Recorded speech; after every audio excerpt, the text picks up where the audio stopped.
Well, good afternoon, everybody. I will make full introductions of the legal team shortly, but to begin with, my name is Antonio Romanucci, and that is Antonio Romanucci.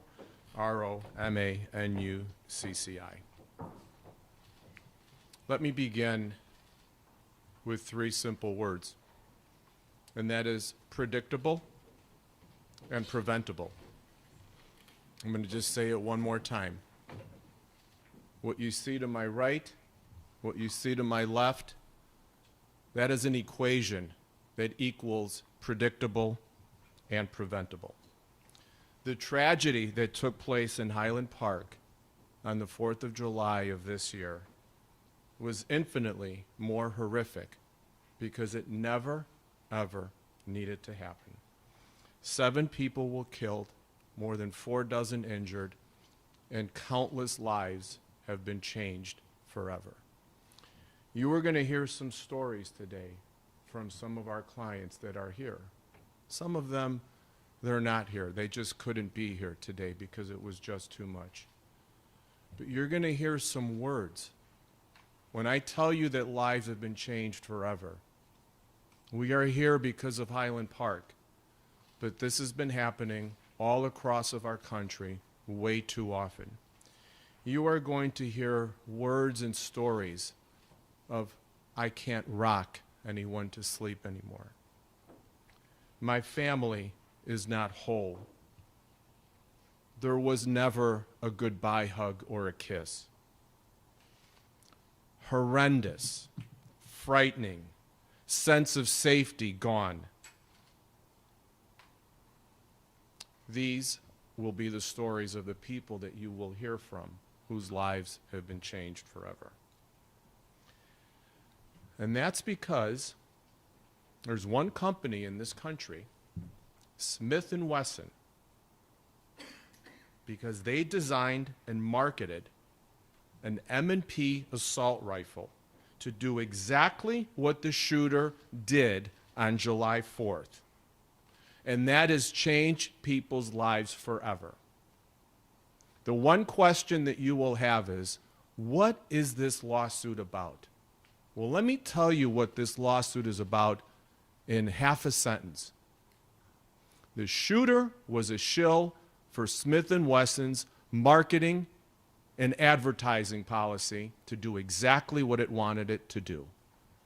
Look over here and look at the results over here. The people that are standing here with us, how their lives changed in one tick of the clock. At 10:14, they knew their lives to be whole, happy, joyful. 2 minutes later, their lives were turned upside down with death, carnage, and tragedy.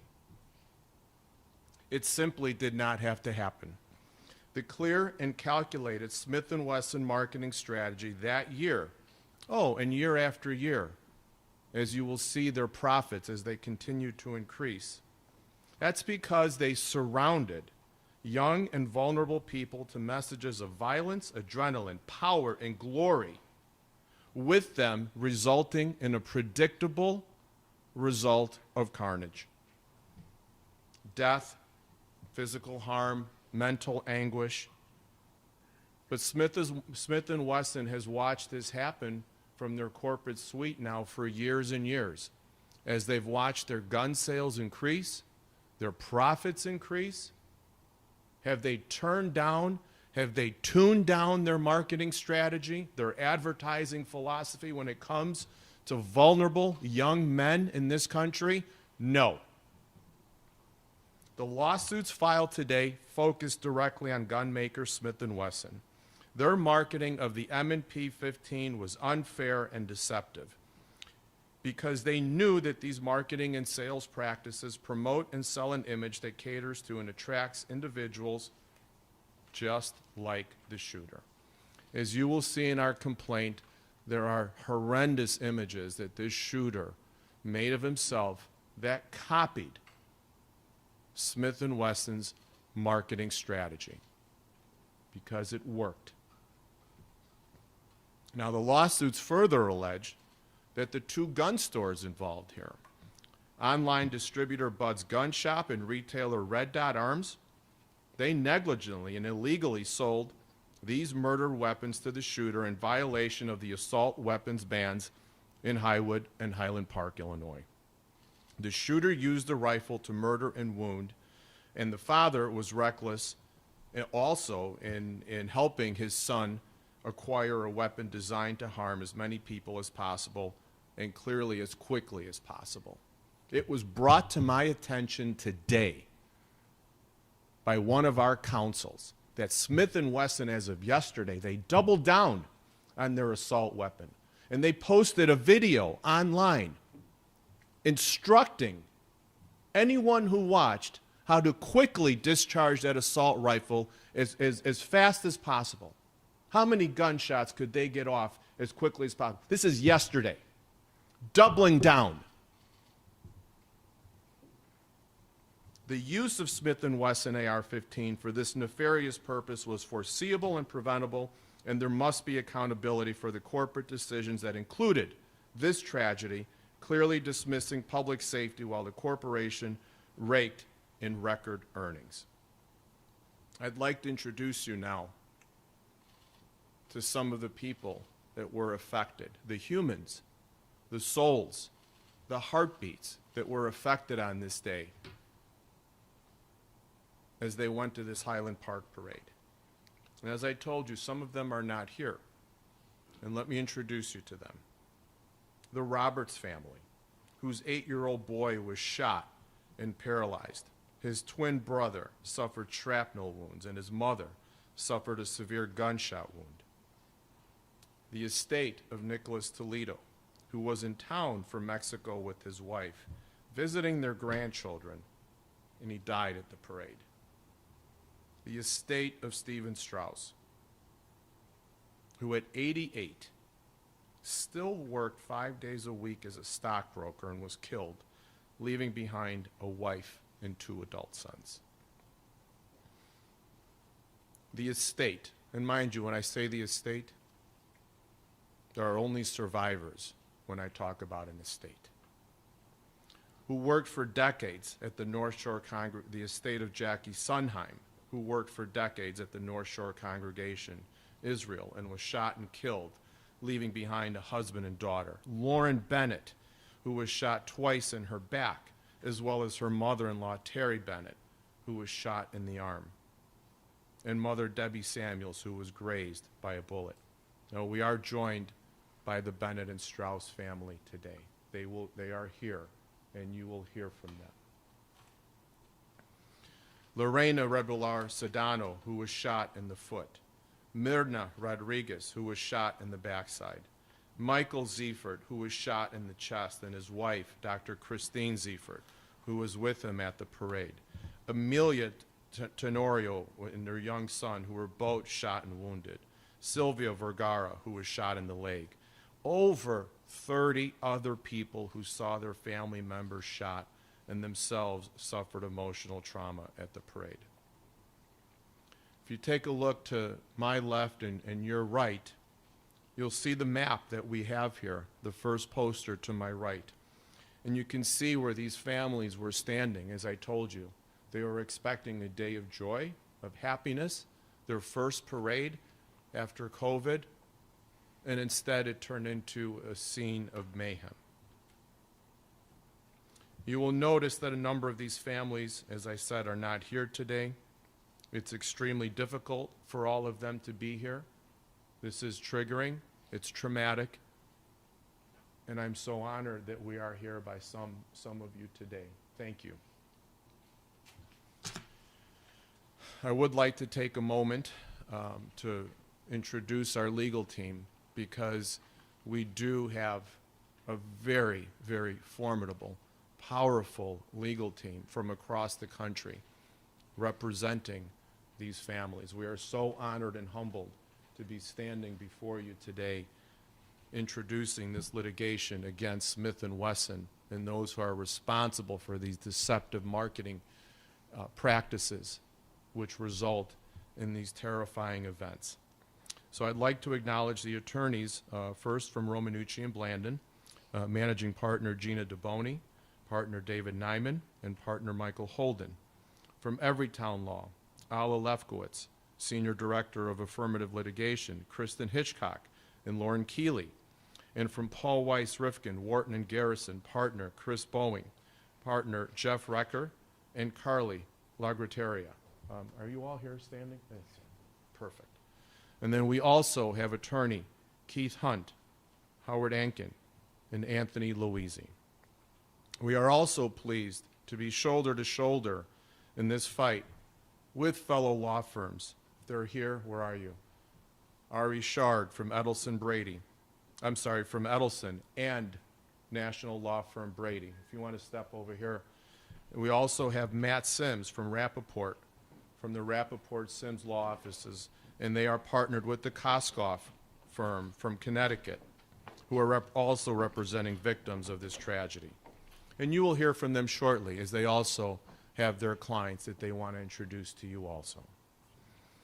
In the complaint, you'll see the facts laid out that connect all of the critical dots and how this shooting was predictable and preventable. Please take a read of the arguments laid out and the images we found in our preliminary investigation. They are shocking. And once you look at the images and you read the words and the stories of our clients in the complaint, these dots become a perfect picture. They become the picture of the marketing strategy that Smith & Wesson has laid out, grooming children, teenagers, young adults, into ensuring that when they hold one of their guns, as you can see in the second poster, in that first person image, shooting at what? Objects, watermelons which explode. And how this turns into massacres, because as a young child, as Smith & Wesson points out, good job, Brandon. Good job. Is that what they say behind closed doors after every shooting?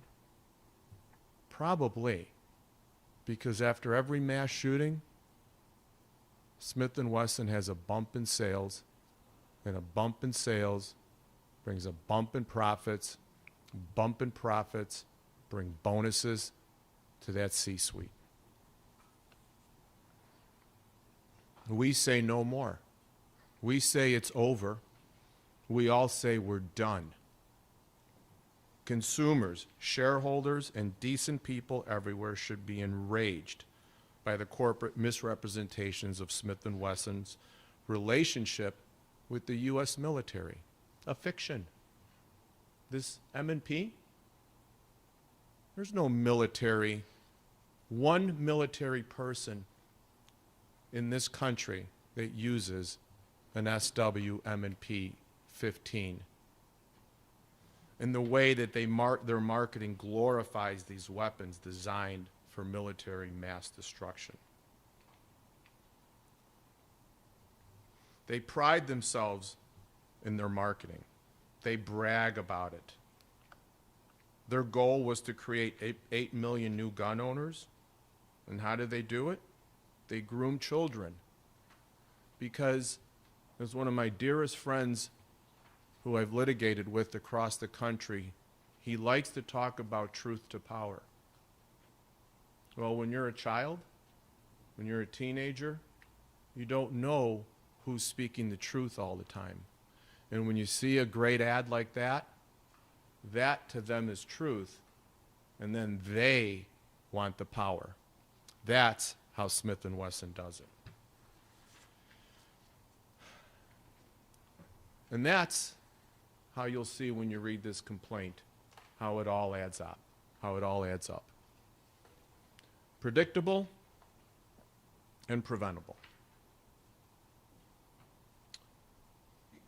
To our clients and to all those, we want to take back not only the 4th of July, but our public safety.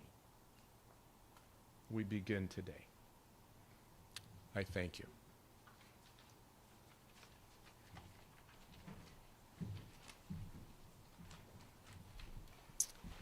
Good afternoon, everyone. My name is Ala Lefkowitz, and I'm the Senior Director of Affirmative Litigation at Everytown Law, which is the litigation arm of Everytown for Gun Safety.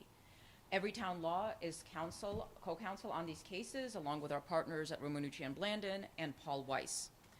I'm here to give a little bit of color on why each of the gun industry defendants have been named in this set of lawsuits. The important thing to note is that the shooter did not act on his own. What happened in Highland Park on July 4th was the result of deliberate choices made by certain members of the industry. So let's start with the gun shop defendants. As we all know, it is illegal to possess assault weapons in both Highland Park and Highwood.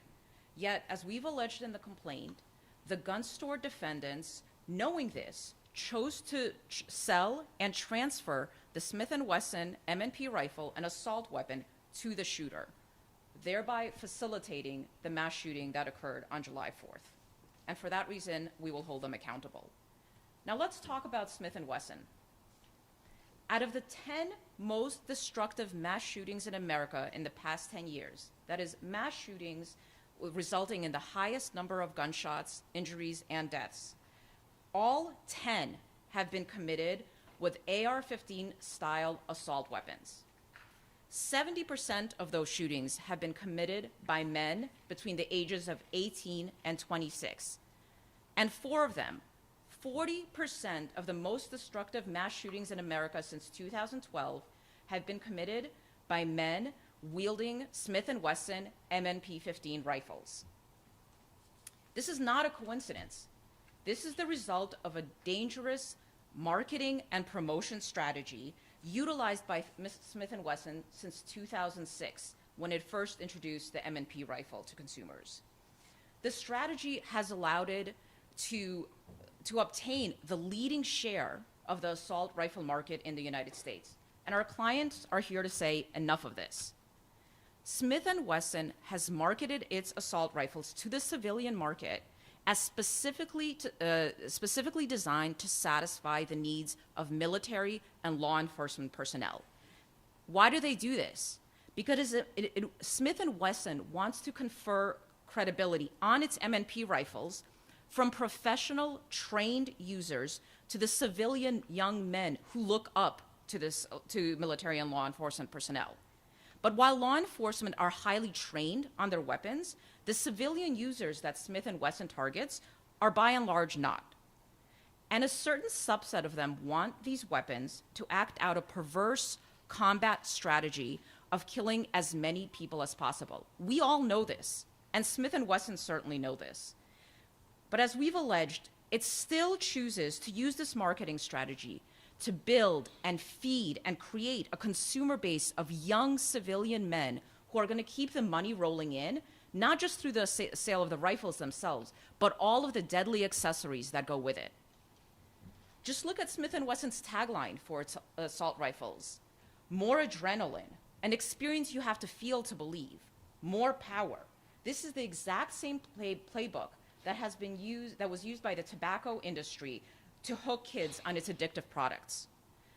As a society, we recognize that irresponsible marketing can happen with a variety of products, whether it's alcohol, whether it's tobacco, whether it's pharmaceuticals.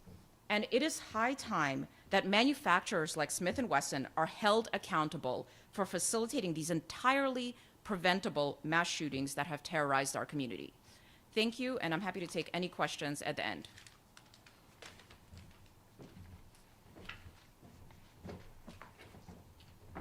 Good afternoon.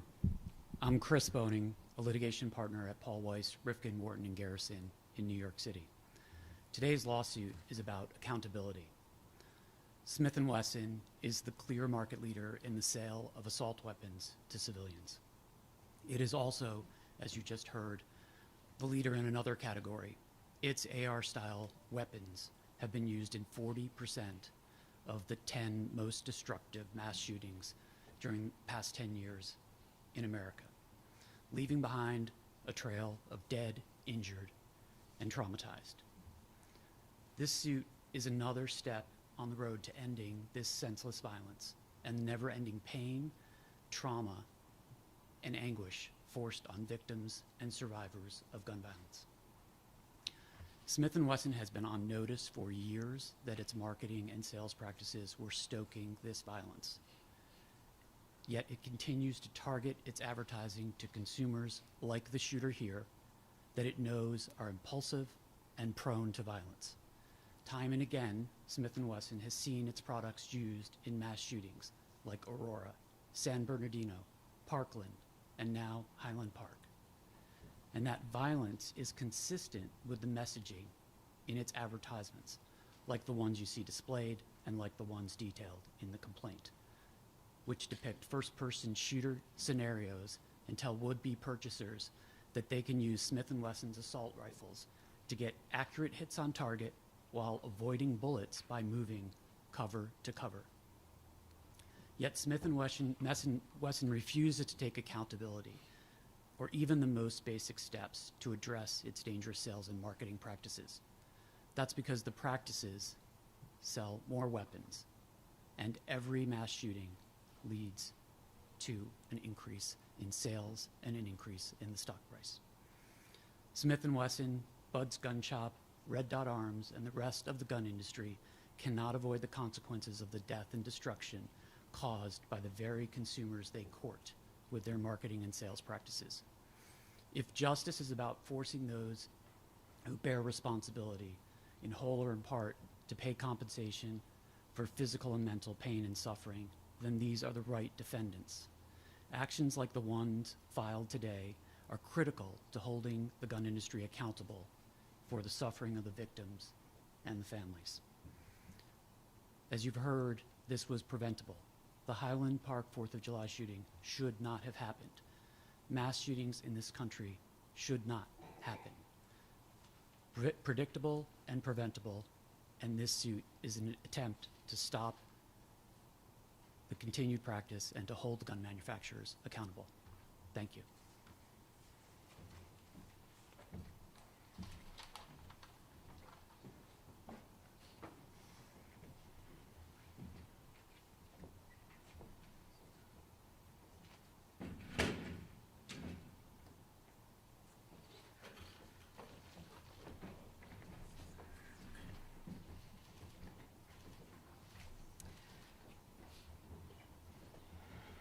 Hello, my name is Lauren Bennett, and I was shot multiple times on the 4th of July. That morning, I attended the Highland Park parade with my family. This included my husband, my 2 youngest sons, my parents, and my husband's parents. To understand my ordeal, please envision a place that you feel most happy, most safe, and then if you can, please imagine the unimaginable, because that is what we experienced that day. We've been attending this parade for decades, my husband since he was a child. For those reasons, my senses were not attuned to violence, but to family and celebration of this great country. During these first moments of the parade, literally out of the clear blue sky, I heard what sounded like how I would describe as many firecrackers going off, but sounding more violent, more precise, and with direct aim. Sitting at a 4th of July parade in Highland Park, which has always been a place of safety, I would never have imagined that the turbulent sound I heard and hail of concrete fragments and shrapnel that I saw was actually a maelstrom of bullets from a Smith & Wesson M&P 15. Within the first few seconds, while most people were unaware of what was happening, I was hit for the first time. I felt a tight shock in my back and hip and saw my entire lower left side was bleeding. I knew right then we were under attack. At that precise moment, I assumed I was a target, and maybe I was, because when I got up to run, I was hit again by another bullet that deeply cut through my upper back. For those who have never felt a bullet rip through your skin, let me explain how it feels. Imagine a hot metal dart-like projectile tearing through your body at supersonic speed, faster than the speed of sound. You'll feel it burn through your skin, and likely you'll quickly grab whatever part of your body was hit because you know something's not right, only to feel that excessive amounts of blood draining out of you and soaking through everything. At this point, you most likely feel as if you are dying. Maybe you're wondering if this is how it all ends. I can assure you that's what I was thinking. It's hard to release the words of what happened to my body because it was so surreal. One bullet entered through my lower back, next to my spine, and exited my hip, tearing through my body's tissue. The other bullet deeply tore through my upper back. Just like my lower back, this bullet was also a hairline from my spine. This one was directly behind my lungs and heart, and fortunately not a centimeter deeper, or else I would not be standing here today. 2 doctors in the emergency room looked at my back in shock, amazed that I had survived what should have killed me. And in case I ever need a reminder of that day and how my body had been violated, how I almost died, I have deep bullet wound scars that will always be painted on my lower back, my hip, and across my upper left back. We ran to survive. We ran through bullets darting all around us in every direction. We ran around and over pools of blood that engulfed the unfortunate people who would not be going home to their families that day. My husband was running with our 6-year-old and 9-year-old boys, literally for their lives, shielding them while exposing himself to shooting bullets, because we all know that their young, innocent lives are far more precious than our own. Those boys dodged bullets. They jumped over fallen bodies while running behind me and looking at my blood-soaked body. They assumed that their mother was probably bleeding to death. We survived a battle zone that day and will carry the most horrendous images with us for the rest of our lives. As we've been healing in these following weeks, we have come to terms with the reality that perpetual safety in the most shielded of places is non-existent. Our experience will forever be with us, physically, and many of us mentally, and who knows how long these injuries will manifest in days or years to come. One thing is for certain, moving forward, my family and I learned on that traumatic day that we are all constantly in the line of fire, and until we realize this, so we shall remain. I also want to take a moment to express my feelings about the unbelievable series of events and decisions that led to this horrifying event. My family and I are calling for full accountability for all those who contributed to the fear, the physical and emotional pain, and the unthinkable nightmares that now define our lives. Thank you.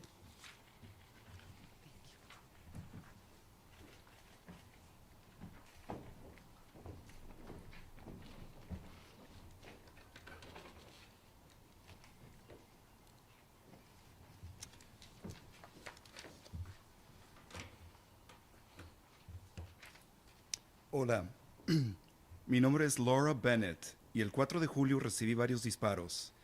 Esa mañana asistí al desfile de Highland Park con mi familia. Esto incluía a mi esposo, mis 2 hijos menores, mis padres y los padres de mi esposo.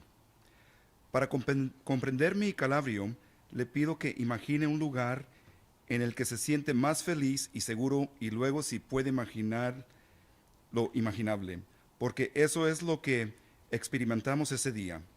Hace décadas que asistimos a este desfile. Mi esposo asiste desde que era un niño. Por esas razones, mis sentidos no estaban sintonizados con la violencia, sino con la familia y la celebración de este gran país.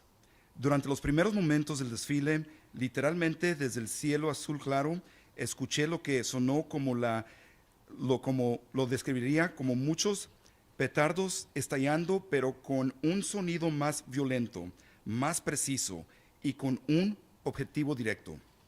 Sentada en un desfile del 4 de julio en Highland Park, que siempre fue un lugar seguro, nunca hubiera imaginado que el sonido turbulento que escuché y la lluvia de fragmentos de hormiguero y metralla que vi era en realidad una vorágine de balas de un Smith Wesson MIP-15. En los primeros segundos, mientras la mayoría de la gente no sabía lo que estaba sucediendo, recibí el primer disparo. Sentí un fuerte golpe en la espalda y la cadera y vi que me sangraba todo el costado inferior izquierdo. En ese momento supe que estábamos siendo atacados. En ese preciso momento asumí que era un objeto, y tal vez lo era, porque cuando me levanté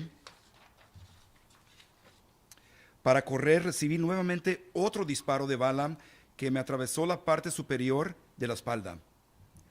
Para aquellos que nunca sintieron una bala atravesando su piel, permítanme explicarles cómo se siente. Imaginen un proyectil similar a un dardo de metal caliente que atraviese el cuerpo en una velocidad supersónica, más rápido que la velocidad del sonido. Sientes como te quema mientras atraviese la piel y es probable que sujetes rápidamente cualquier parte de tu cuerpo que haya recibido el disparo porque sabes que algo no está bien y solamente sentirse que estás perdiendo una cantidad excesiva de sangre que empapa todo. En este punto, lo más probable es que sientas que te estás muriendo, tal vez preguntándote si así es como termina todo. Les puedo asegurar que pensé en eso. Es difícil comunicar con palabras lo que le pasó a mi cuerpo porque es tan surrealista. Una bala ingresó por la parte interior de mi espalda, justo al lado de mi columna vertebral, y salió por mi cadera, desgarrando el tejido corporal. La otra bala atravesó en profundidad la parte superior de mi espalda y, al igual que en la parte inferior de la espalda, rozó mi columna vertebral. Esto pasó directamente por detrás de mis pulmones y mi corazón, y de haber pasado por un centímetro más de profundidad, no estaría hoy aquí. 2 médicos de la sala de emergencias miraron mi espalda en estado de shock, asombrados de que hubiera sobrevivido lo que debería haberme matado. Y en caso de que alguna vez necesite recordar ese día como mi cuerpo fue violado, como casi muero, tengo profundas cicatrices de heridas de bala que siempre estarán pintadas en la parte inferior de mi espalda, mi cadera y en la parte superior izquierda de mi espalda. Corrimos para sobrevivir. Corrimos a través de las balas que nos rodeaban de todas direcciones. Corrimos sobre los charcos de sangre que envolvieron a las desafortunadas personas que no regresarían a su casa con sus familias ese día. Mi esposo estaba corriendo con nuestros hijos de 6 y 9 años, literalmente para salvar sus vidas, protegiéndonos mientras se exponía a los disparos, porque todos sabemos que sus jóvenes vidas inocentes son mucho más valiosas que las nuestras. Esos muchachos esquivaron balas, saltaron sobre cuerpos caídos mientras corrían detrás de mí, mirando mi cuerpo empapado de sangre, y asumieron que su madre probablemente estaba desangrando. Ese día sobrevivimos en una zona de batalla y esas imágenes horrendas nos acompañarán el resto de nuestras vidas. A medida que nos fuimos recuperando en las siguientes semanas, tuvimos que aceptar la realidad. La seguridad perpetua en los lugares más protegidos es inexistente. Nuestra experiencia siempre estará con nosotros, para algunos físicamente, para muchos mentalmente, y quién sabe cómo se manifestarán estas lesiones en los días o años venideros. Una cosa es segura: ese día violento y traumático, mi familia y yo aprendimos que todos estamos constantemente en la línea de fuego, y hasta que nos demos cuenta de esto, todos estaremos en esa situación. También quiero tomarme un momento para expresar mis sentimientos sobre la increíble serie de eventos y decisiones que condujeron a este horrible evento. Mi familia y yo hacemos una llamada a la plena responsabilidad de todos aquellos que contribuyeron al miedo, el dolor físico y emocional y las pesadillas impensables que ahora definen nuestras vidas. Declaración de Lorena Rebollar Sedano, quien recibió su disparo en el pie, es la que sigue.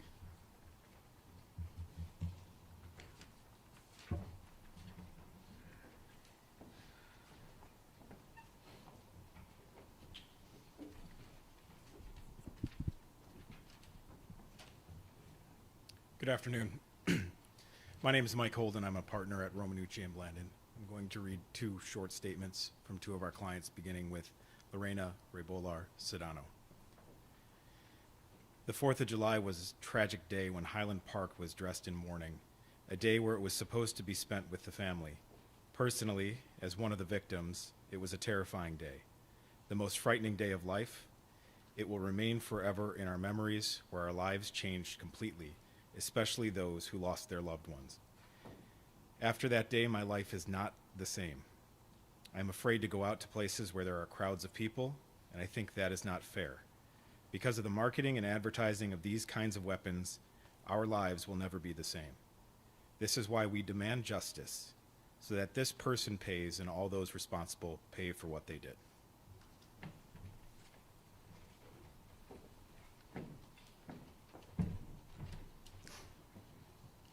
...4 de julio, un día trágico donde la ciudad de Highland Park se vistió de luto. Un día donde supuestamente era para pasarlo en familia. Yo en lo personal, como una de las víctimas, fue un día aterrador, el día más espantoso de mi vida, que se va a quedar por siempre en nuestras memorias, donde nos cambió la vida por completo, especialmente a las personas que perdieron sus seres queridos. Después de ese día, mi vida no es la misma. Tengo miedo de salir a lugares donde hay multitud de gentes y creo que eso no es justo, que por la venta de armas nuestras vidas no serán las mismas. Por eso exigimos justicia para que esa persona pague por lo que hizo e igualmente todos los responsables. El 4 de julio fue un día trágico en el que Highland Park se vistió de luto, un día que se suponía que era para pasarlo en la familia. Gracias.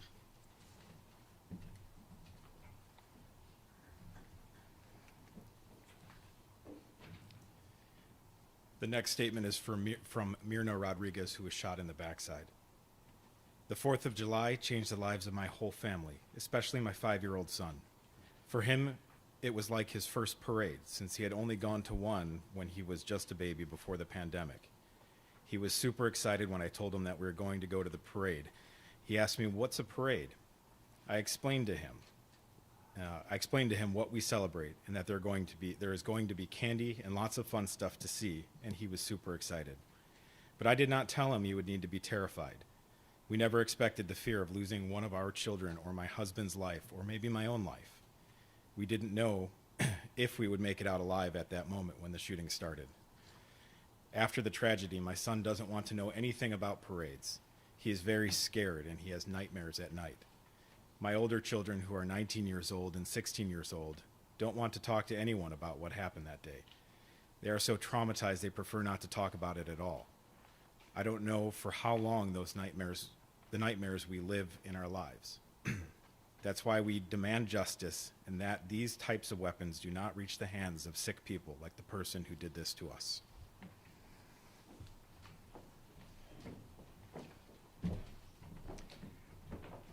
Y esta fue la declaración de Mirna Rodríguez, quien recibió un disparo en los glúteos. El 4 de julio cambió la vida de toda la familia, especialmente la de mi hijo de 5 años. Para él fue como su primer desfile y que solo había ido cuando era apenas un bebé antes de la pandemia. Estaba súper emocionado cuando le dije que íbamos al desfile y me preguntó, ¿qué es un desfile? Le expliqué lo que celebramos y que habría dulces y muchas cosas divertidas para ver, y estaba súper emocionado. Pero no le dije que debería de tener miedo. Nunca anticipamos el miedo de perder a uno de nuestros hijos, la vida de mi esposo o tal vez mi propia vida. En ese momento, cuando comenzó el tiroteo, no sabíamos si saldríamos con vida. Después de la tragedia, mi hijo no quiere saber nada de desfiles. Tiene mucho miedo.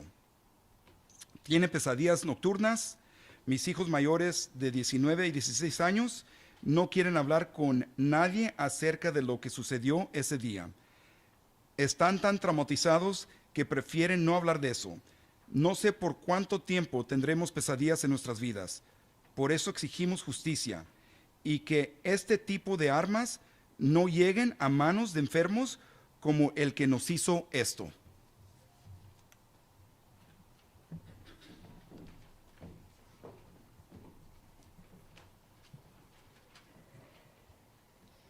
Hi, my name is Kristen Hitchcock. I'm a counsel at Everytown Law, and I am reading a statement for Michael Ziefert, who was shot in the chest.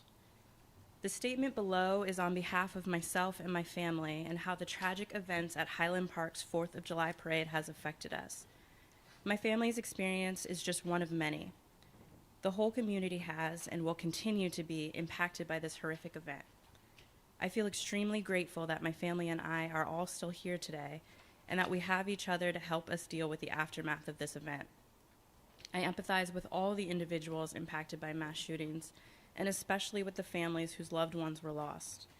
As a community, I am hopeful that some good can come from this and that we as a society can work together to prevent mass shootings. On July 4th, my wife, my 4 young children, and I attended the Highland Park parade with the anticipation of a fun-filled day of watching the parade procession and in participating in various celebratory activities at Sunset Park. Unfortunately, a little after 10 a.m. that morning, my family and I experienced gun violence in what is seemingly an increasing trend in our country. A gunman, for reasons unknown to me, decided to open fire on the parade crowd, a group of innocent people who had gathered together to celebrate our nation's independence as a community. In the immediate aftermath of this event, and even today, my family and I are trying to process and accept the impact this event had on all of us. We are striving to figure out how to positively move forward. As it relates to physical trauma, I was shot in the chest during the shooting, but fortunately received medical attention quickly. On the mental and emotional side, the impacts have been more severe and life-changing. My family's sense of safety has been forever compromised. As a parent, what I once thought to be impossible fears of my children are now our reality. They ask questions I cannot answer. My children want to know why someone would shoot someone watching a parade. As I put my children to bed, I receive questions on if they could be shot while they sleep, or whether that loud noise is another gunman. These types of questions are now the norms in our lives. My wife saw me, her husband, get shot, covered in blood and bleeding from the chest. She saw the flash of the muzzle and the gunman firing rounds into the crowd. She was put in the difficult position of seeing me injured and our children in the line of the shooter's bullets. For myself, recovering from my physical injuries has been more straightforward than the mental side. I have vivid memories of being shot, of trying to cover and protect my children while gunfire is raining down all around us. I am haunted by the still present helpless feeling of how to protect my family from gun violence in the future.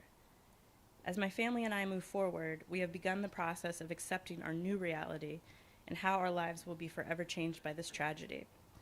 As part of our recovery, we feel it is appropriate to hold accountable the actions of others that enabled the gunman to carry out this senseless act. More importantly, we are advocating that we as a society need to take additional steps to prevent and limit the amount of destruction a gunman can cause at any one time. As I now know firsthand, the damage gun violence can cause to a family or community is so much greater than just the physical toll. I am hopeful that something good can come from this tragic event and that it can lead to positive actions or changes around gun violence. Thank you. So in the interest of time, what we're going to do is we're going to have our translation available, not only in writing, but we'll have it read to you for those who are interested. We are going to continue with the statements from all the victims and the people who were there. We're going to make the Spanish translation available. So next, we're going to hear from the family of Amelia Tenorio.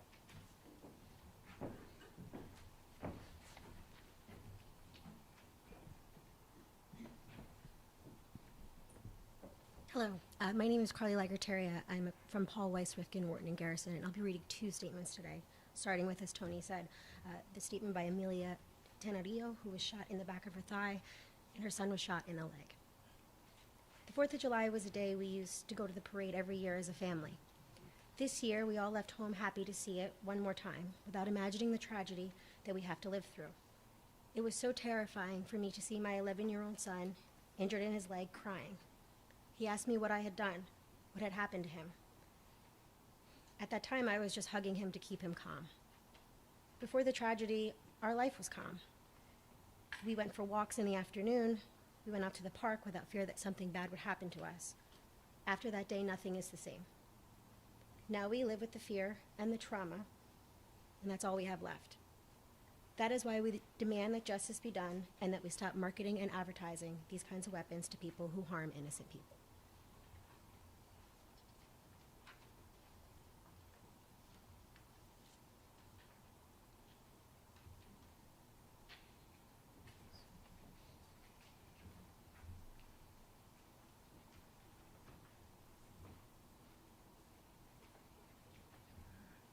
The next statement is by Sylvia Vergara, who was shot in the leg.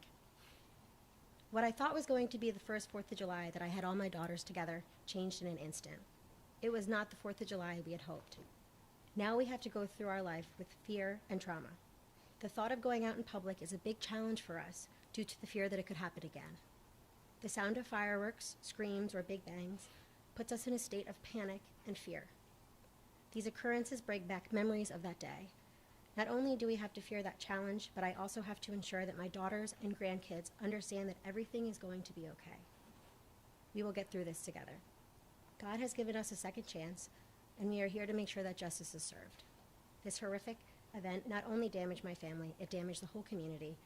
We have to make sure this doesn't happen again.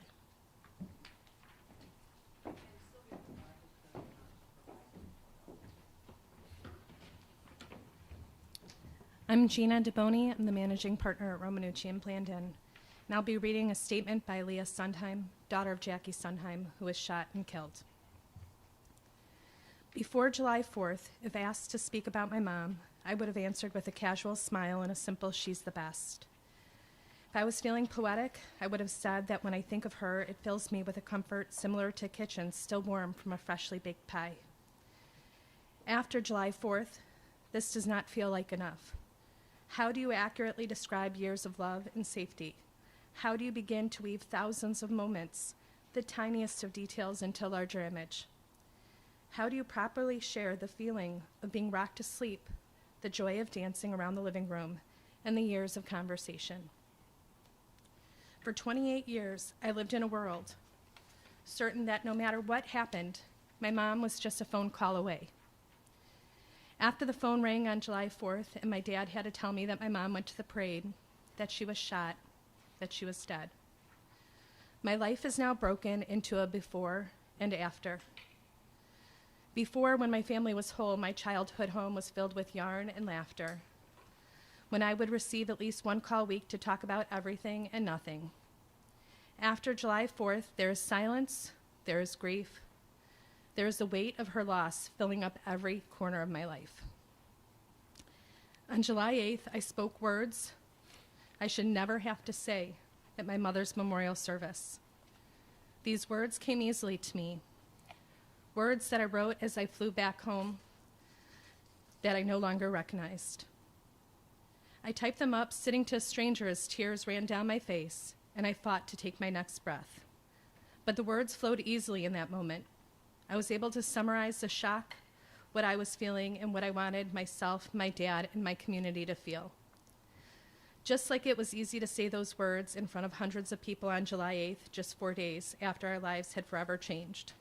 Now it is harder. It is so much harder to write down how empty I feel.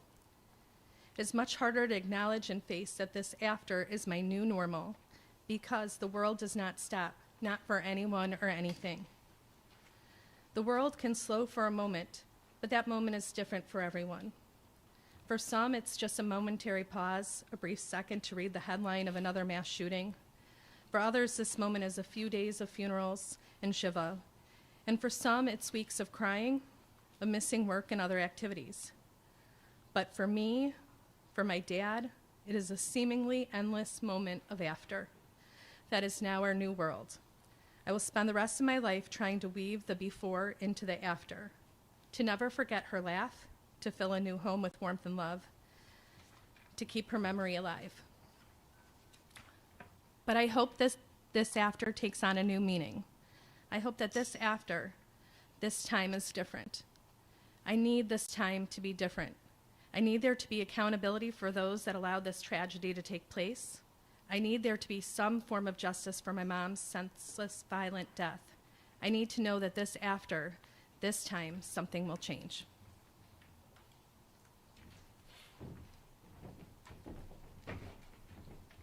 Good afternoon. Sorry. Good afternoon. My name is David Nyman. I'm an attorney at Romanucci and Blandon, and I'm going to be reading the statement of Bruce Sunheim, the husband of Jackie and the father of Leah. On July 4th, my world was shattered. Jackie, my wife of 31 years, was senselessly murdered along with 6 other souls and scores of wounded. I was not with her that day. I decided to work the holiday instead. It is a decision that I will regret for the rest of my life. Jackie loved the 4th of July. She loved parades. She loved fireworks. She loved Highland Park and our country. She loved parades so much that she was hoping to go to the Deerfield parade later that afternoon. I was unaware of the events occurring just a short mile away. I received a phone call from Jackie's sister, who was sitting next to her. Jackie's been shot, is what I was told. How could she be shot, I asked. A lot of people have been shot, was the response. It was then that I realized that the nightmare of another mass shooting had crashed into our community and our lives. I did not personally experience the terror of those present or the horror of the scene. As I raced to get her, I was blocked as it was an active crime scene. Waiting with officers, the phone calls began. First, her sister informed me that she had died. Rather than have her find out from another person, I had to make the worst call of my life, informing my daughter that her mom has been killed. As I waited in agony, my phone started to ring. All my wife's close friends, having heard the news and unable to reach her, called me. I shared their grief again and again as my phone continued to ring. It is incomprehensible to me that someone could just decide to try and kill a large group of random people. I find it hard to wrap my brain around the amount of wanton hate and pure evil that would drive someone to do this. Unfortunately, this seems to be repeated with horrifying regularity. I've always supported the Constitution, and with it, the Second Amendment. I understand its purpose, and I can see the point of view of both sides on gun ownership. If people were rational, responsible, and guided by a moral code, I would continue to support it. The fact that an untrained individual with a troubled history, along with public statements of violent intentions, can buy a weapon, shoot 80+ rounds, hitting dozens of people, tells me that despite the right, this situation is untenable. There needs to be a check on corporations that market these weapons to the public, knowing that a portion of the public is capable of this type of horror. There must be accountability from all of us to see that the sanctity of life is protected and celebrated. Thank you.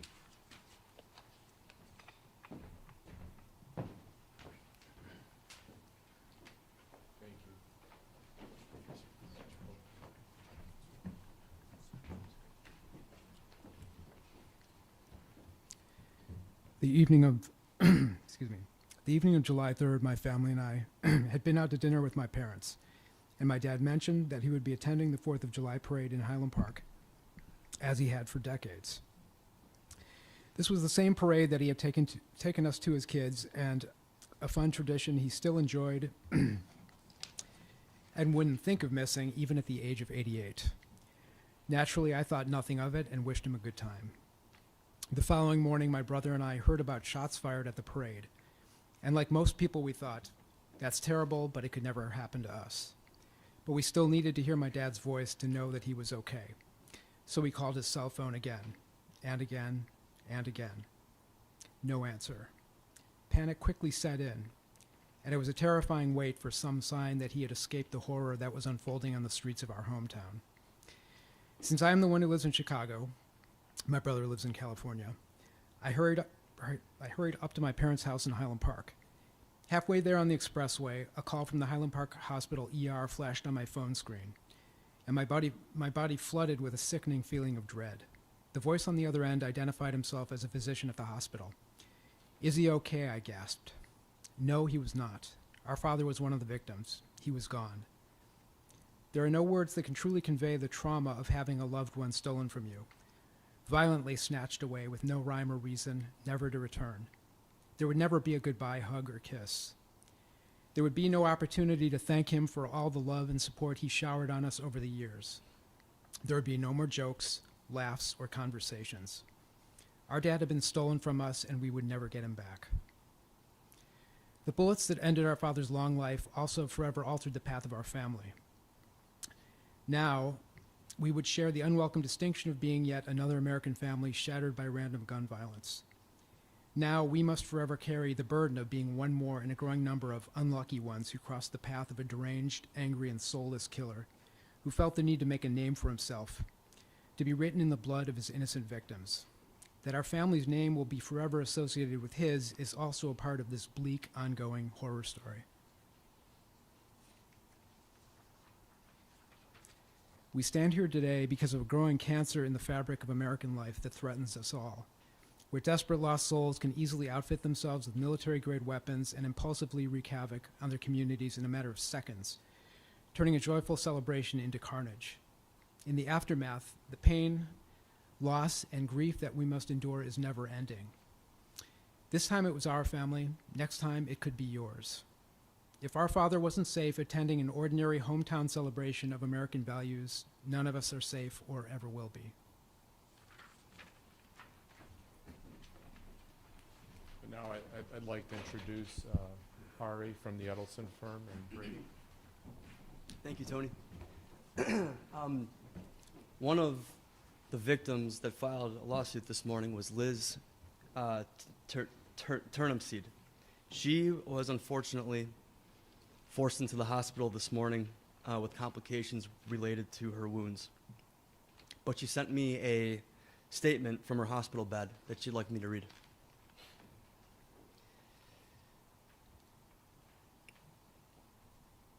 Every night before I go to bed, I relive the same memory from that day. It's the moment I'm shot. I remember the sonic boom from the bullet hitting my body and then being thrown to the ground. I remember looking up and seeing my daughter's stroller knocked down on its side and immediately terrified that my baby was shot as well. Of all the pain and the fear and the carnage of that day, the memory that haunts me the most every day is that I may have lost my beautiful baby. Seeing my husband covering her with his body, we both knew that even though I was shot, the most important thing was to keep her safe. Thank God he did that. He kept her safe, and we are filing this lawsuit today for her, and so that we can hopefully help to stop more families from having to experience that. That's the end of her statement. I live in Highland Park. My family and I were a block away from the shooting. We were hiding in a basement nearby. My 7-year-old daughter was terrified and inconsolable. She looked up at me with a face full of tears and asked, "Has this kind of thing ever happened?" I couldn't answer her question in that moment. But sadly, of course, we know that it's not the first time. It's not even the second or third time. And the fact is that mass shooters, mass murderers, choose the Smith & Wesson M&P rifle more than any other assault rifle on the market.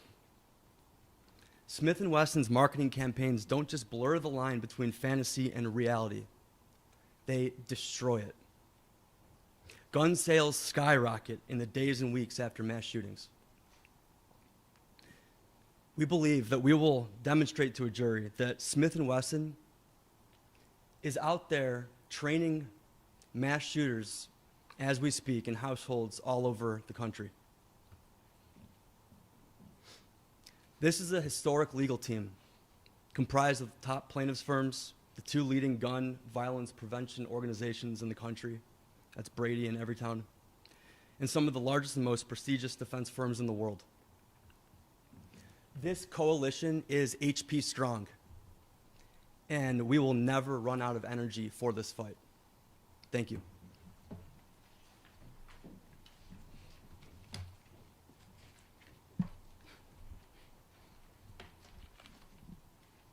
Good afternoon.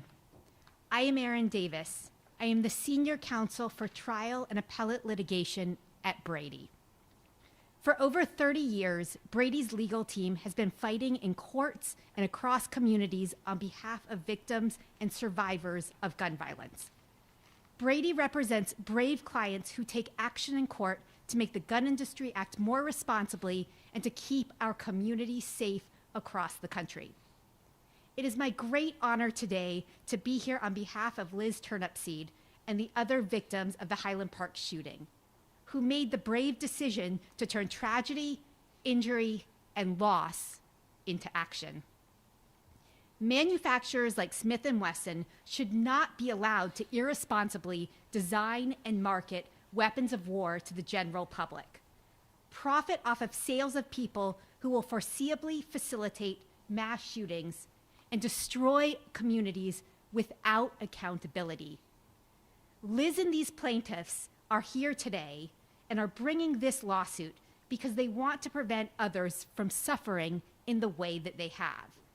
They are bringing this lawsuit to stop the deliberate, irresponsible, unlawful design and marketing of weapons of war that we read about over and over and over again, devastating communities across the country.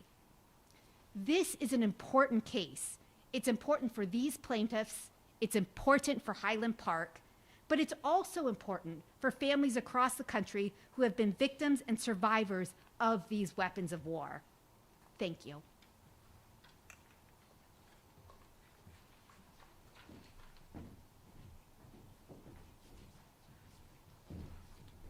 And now I'd like to introduce Matt Sims and his legal team.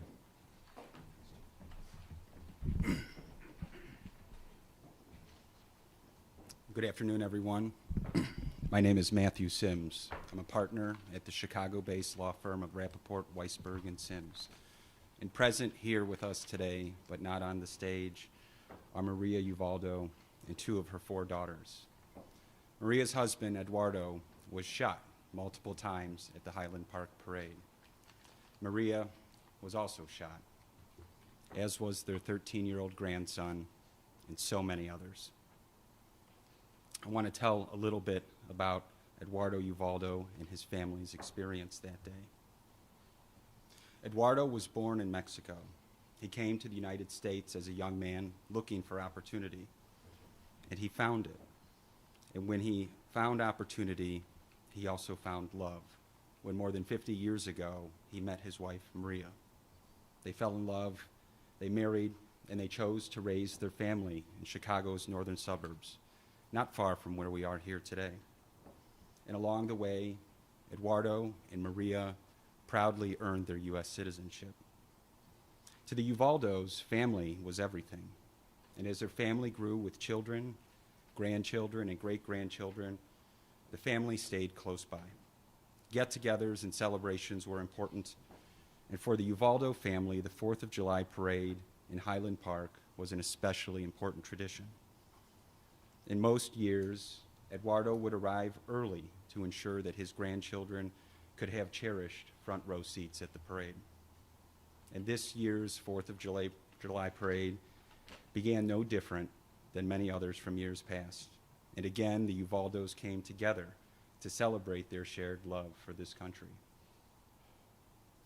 But only 14 minutes into that celebration, the Uvaldo family's American dream was transformed into a uniquely American nightmare.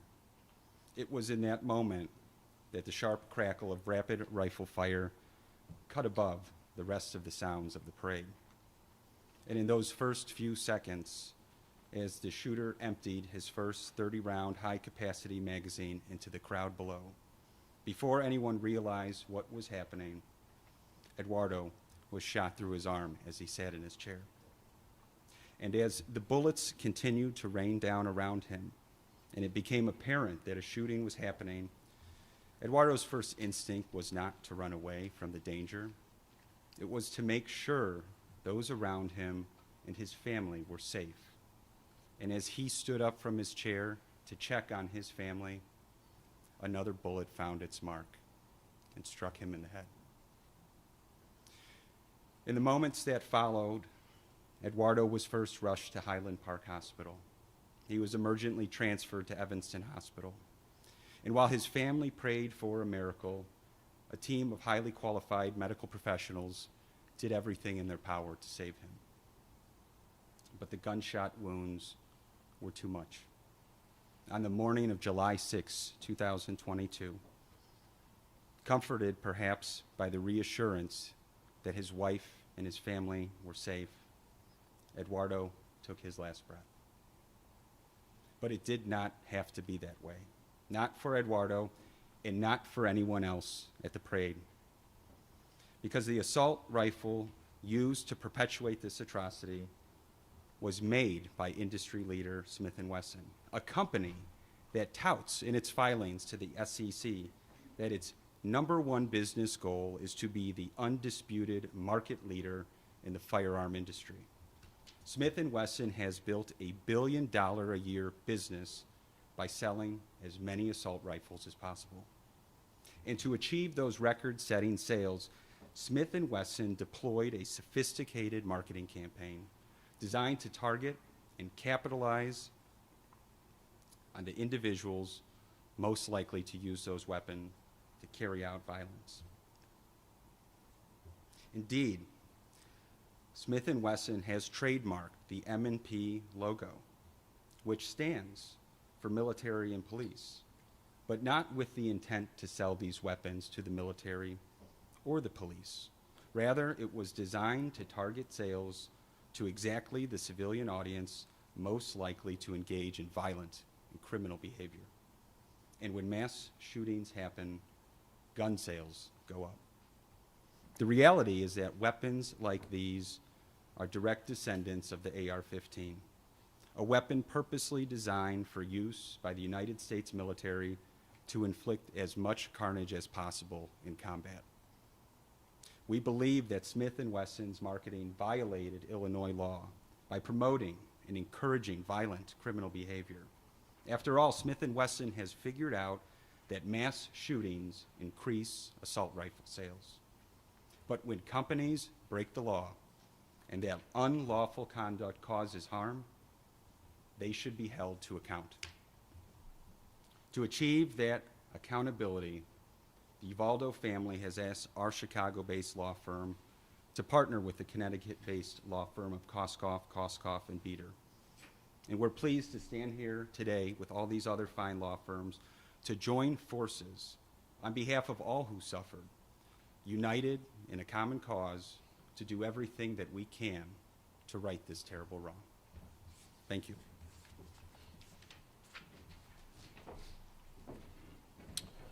Thank you, Matt. And now the attorneys will take any questions. Charlie. Tony, these cases have come up before, I think once in New Jersey and once in California. Explain why you think you can win in this case and why you're going after the marketing and not the companies. Well, first of all, we're going after the marketing because we see that's the path. We're trying to put together a picture here. We're trying to, as I told you earlier, connect the dots. And I think these dots are being very well connected because we see a pattern. This isn't just Highland Park, Illinois, as I believe it was Chris who went through the litany of shootings, and Allah and the people from Brady know throughout history that now we're seeing a pattern. And as we see the marketing of these assault rifles ramp up ever since the ban ended about 18 years ago, when we see the marketing campaign that's happened since then, that's where we see, the graph. You know, one of my partners said, Tony, I wish we could have extended that graph to 1999. And indeed, had that bar graph been shown to be 1999, there'd be a flat line. There wouldn't be any. Because the marketing, quite frankly, works. It's doing its job. So we're able to actually bring this litigation because of that sort of pattern that we've seen in the marketing, and we know what it's doing. I don't know if anybody else wants to add anything to that. I will just say this, as maybe the unspoken elephant in the room is the federal gun industry immunity law that's out there, and that is why you don't see members of the gun industry being sued frequently for their irresponsible business practices. It's important to note that the immunity law has an exception in it, and that exception is when a member of the gun industry knowingly violates a state or federal law applicable to the sale and marketing of firearms. And here, that's exactly what is being alleged, that Smith & Wesson, in addition to the two gun shops that have been named as defendants, did violate the law. With respect to Smith & Wesson, it is the consumer protection laws of Illinois, and with regard to the gun store defendants, it is the assault weapon ban ordinances.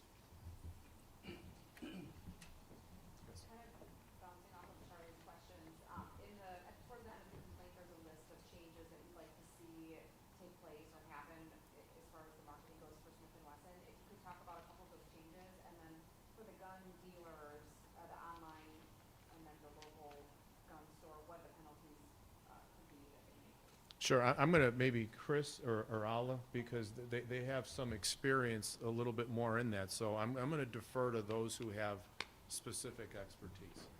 Sure. As you said correctly, there are a number of injunctive relief remedies that we are seeking at the end, and that is specifically with regard to how Smith & Wesson markets its assault rifles. Specifically, we're asking for age gating on social media. We're asking for that military imagery not be used with regard to marketing of these assault rifles. And importantly, we're also asking for Smith & Wesson to disclose the dangers of assault rifles when it's marketing them. That's some of the things that we're asking for. We're also asking for monetary damages from Smith & Wesson as well. With regard to the gun shop defendants, we are seeking monetary damages for the harm that they have helped cause. That would be ultimately up to a jury. Yes, sir.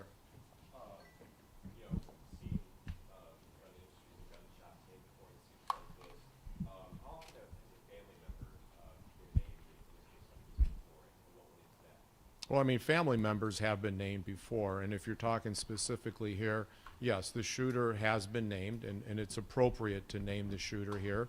And a jury will also determine what responsibility that shooter had. But don't forget, we have to show, proximate cause, and it's only a cause here. And so long as we can show that Smith & Wesson's marketing was a cause in this shooter doing what he did, we prevail. So it's totally appropriate to have the shooter in the lawsuit, as we've named him. As of course you can see, we've named his father also. But ultimately, this case is about Smith & Wesson, because you have to lead from the top, and that's where this started. And if I could follow up real quick, there was a lot of talk about law enforcement agencies and what they knew before. I know there's protections, for them, but why not name one of those agencies like the Illinois State Police? What are the thoughts on that? Well, yeah, my thoughts are that, number one, this case is about Smith & Wesson. And as we get into, what's called the discovery process, the lawyers are gonna learn a lot here. And right now, we know that it was a Smith & Wesson M&P 15 that caused these people to die. It was the finger on the trigger of this particular assault weapon that caused the harm and the death. It wasn't anyone else. That was the entity involved, and we know who the person was. So right now, we're focused on them. Yes, sir. As Alla mentioned, it is historically hard to go after gun manufacturers because of the Commerce and Arms Act. How heavily did the lawsuit brought forth by the Sandy Hook families against Remington and the path that they took, similarly going after the marketing of that company, play into the lawsuit that you've laid out today? Sure. I'm going to maybe Chris. Sure. So every case has to stand on its own merits. Obviously, the bravery of the Sandy Hook families and the results in the Soto case show that we have the right legal theories here to bring to bear on behalf of the families and those affected. And we have the right legal team and the resources to go toe-to-toe with the gun industry and seek justice. And just to add to what Chris said there, one of the important things about this lawsuit, lawsuits that came before it, and lawsuits that unfortunately will come after it, probably for similar causes, is the fact that each one of these lawsuits develops good legal precedent that allows future victims to bring cases. And certainly the Sandy Hook case was wonderful precedent that added to the claims the right legal theory and the impact that hopefully this lawsuit will have.